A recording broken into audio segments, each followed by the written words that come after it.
humni waraanaa waan guddateef jecha akkaataa itti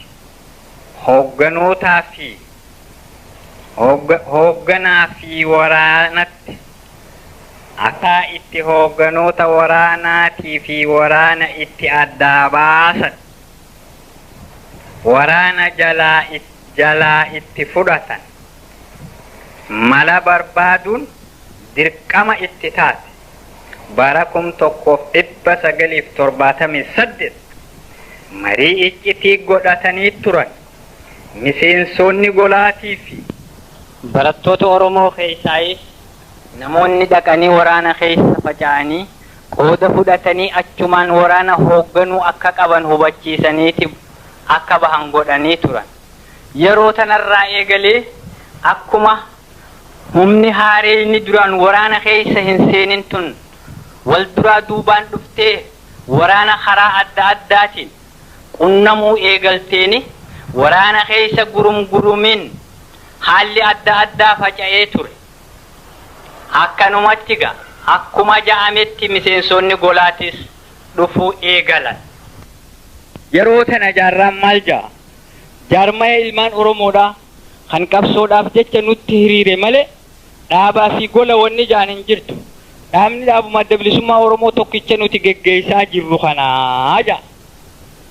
Isaan dhaabni adda bilisummaa Oromootii fi golti adda bilisummaa Oromoo nuhi kuni waraana godinaa bahaatii ja'an. Mee jalqabuma duraa qucaacama qabsoo ummata Oromootirra dhufe kana laal dubbii tana addaa baafadha ummanni Oromoo laal. Jaarran addi bilisummaa Oromoo tanuma jalqaba jaaramtee amata 5 guutuu qabsoo godhaa turtee elemoos itti qufee nutiis amata 5 itti hidhamnee ja. Isaan san jaarmayuma kana bobbahe karaa malee addi bilisummaa Oromoo bara 1974 jaaramte tana kuni waraana adda bilisummaa Oromoo waraana adda bilisummaa Oromootu haguutuutii miti ka godinaa bahaatii jaan.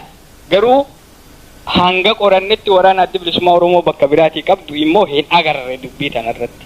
Mee dubbii tana jala deemaa laala. Jaarraan lakki gola wanni jaan hin jirtu.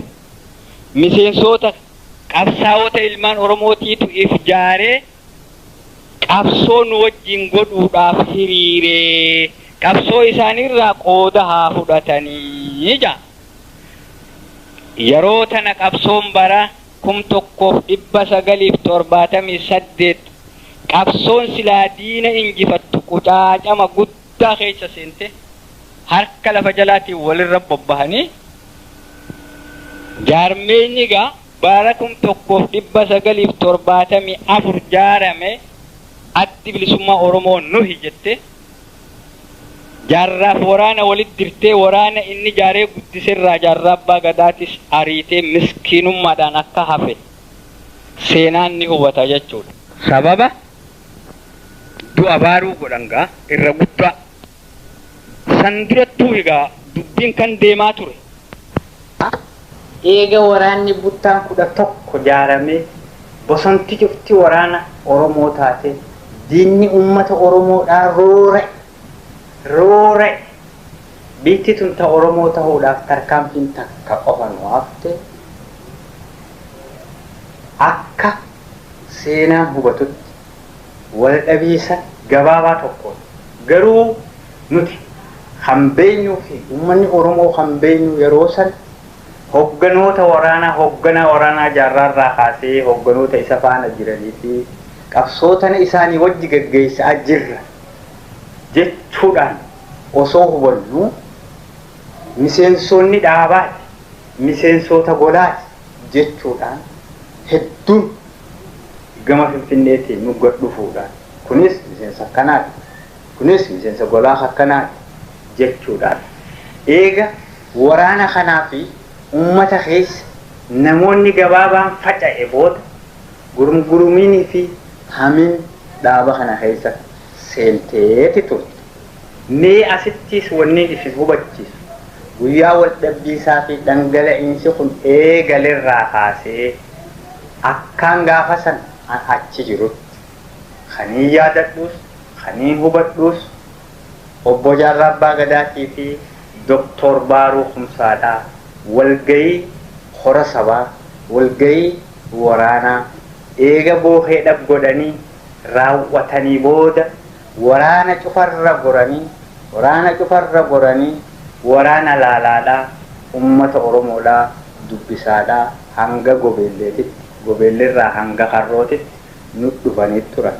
Nutis achi nu dubbisan achi yaamicha nu godhan walgayii goone guyyaa tokko guyyaa sadii nuti damee waraana hundaatirraa fi manguddoo biyyaatirraa nu dubbisan waan sabaarrattis waan biyyaarrattis Jaarraa Abbaa Gadaatis Doktor Baaruu Kumsaatis akkasumatti eega nu dubbisanii booda biyya tana xiqqoo turan waliin duuba maal sabichi nurraa fedha kan ji'urratti maal humni waraanaa nurraa fedha kan ji'urratti eega mariin bal'aan deemne booda akka Doktor Baaruu Kumsaadhaa ala ba'u jarran duraaniin Jaarraa Abbaa Gadaatii fi Doktor Baaruu Kumsaa wajjiin haa deemanii jedhamee kan murteeffatan haallis hamaadha.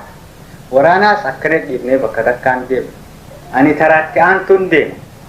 Ati Doktor amma deemi jechuudhaan Jaarraa Abbaa Gadaa irraa hafee Doktor Baaruun ani gaa deemuu qaba jedhee eega murteeffatan booda walgayii tanaas nama 8tu irratti argame guyyaa lamaaf. Jarri kunis gaa hogganoota waraanaati. Maqaa namoota kanaa isiniif dha'uufillee Daawit Bakar Moggaasaa Kajaanii fi Yusuf Goleedhaa barreessaa waraanaa Boohee Kajennuun akkasumatti Bareentoo Callaa garuu nama 8 isaan kaniin hubadhu walgayii tanarra kan turanii guyyaa lamaaf fixatanii murtii godhatan.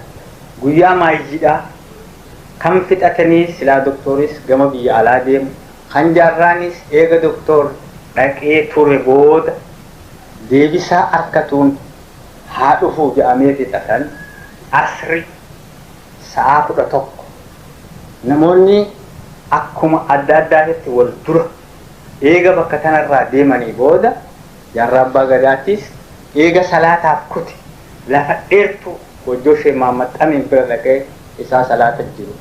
Caayaa keessuma godhatan sanitti nam 3tu hafe bakka sanitti mukkaasan. Namni 3nis Mul'is Abbaa Gadaatii fi mucaa damma isaa jedhanii fi Doktor Baaruu Kumsaani.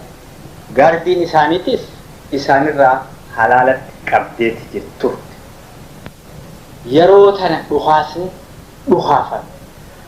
Hoggaa dhukaasni dhukaafamu gaardiin walii wallaaltee misigii qabattee naannoo hundarra ceetee diinaas seene jettee barbaaddee dhabdee dhukaasni hanga xiqqaa dhukaafamee yeroo tana damma isaan du'ee lubbuun irraa baate Doktor mudhii tanaan dhaawamee halee gama tokkootiin rasaasni bahee ture yeroo sanitti hin duune ni ture.